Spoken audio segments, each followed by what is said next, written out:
آپ 3000 روپیہ دے دیں اگر اچھی کھجور دینی ہے, اور اگر کشمش ہو تو وہ تقریباً 7200 روپیہ بنتا ہے. یہ مطلب یہ نکلیا بھئی یہ جو فطرانہ ہوتا ہے نا یہ اپنی حیثیت کے مطابق ہوتا ہے. تو اللہ نے جتنا مال عطا کیا ہے اس مال کے اعتبار سے ہم سب کو فطرانہ ادا کرنا چاہیے.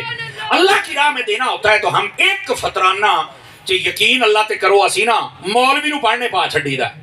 بس اوقات پتہ کی کہندے یار تسی 300 کہندے ادھر تو 290 کہن ڈے آ.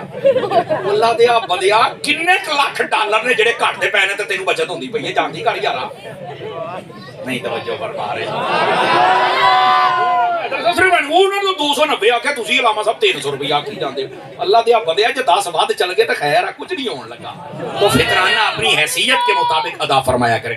محبوب کریم علیہ السلام فرماتے ہیں رمضان میں مومن کا رزق بڑھا دیا جاتا ہے. اور آگے پتہ کیا آقا کریم علیہ السلام نے ارشاد فرمایا یہ بڑی سننے والی بات ہے. فرمایا اذا دخل شہر رمضان, فرمایا لوگوں جب رمضان کا مہینہ تشریف لاتا ہے اللہ رب العزت کیا کرتا ہے فتحت ابواب السماء وفی روایت ابواب الجنہ. فرمایا اللہ آسمان کے دروازے بھی کھول دیتا ہے اور جنت کے دروازے بھی کھول دیتا ہے. پہلی بات. دوسری, اگر آسمان کے کھلے تو رحمت نازل ہونا مقصد ہے, جنت کے کھلے تو بندے کا مقدر اس کو جنتی بنا دیتا ہے. یہ دو بات. دوسری بات فرمایا وغلقت ابواب النار وفی روایت ابواب جہنم. فرمایا جب رمضان آتا ہے اللہ جہنم کے دروازے بند کر دیتا ہے. حدیث شریف سنا رہا ہوں, گپ اور شعر نہیں سنا رہا. فرمایا جب رمضان آئے جنت کے دروازے کھل جاتے جہنم کے بند. اور آگے کیا فرمایا وَصُدِّفَتِ الشَّيَاطِينُ وَفِي رِوَایَةٍ وَسُلْسِلَةُ الشَّيَاطِينِ. فرمایا اللہ تعالیٰ شیطانوں کو باندھ دیتا ہے. یہ رمضان میں 3 کام, جنت کے دروازے کھل گئے, جہنم کے بند, اور شیطان کو اللہ باندھ دیتا ہے.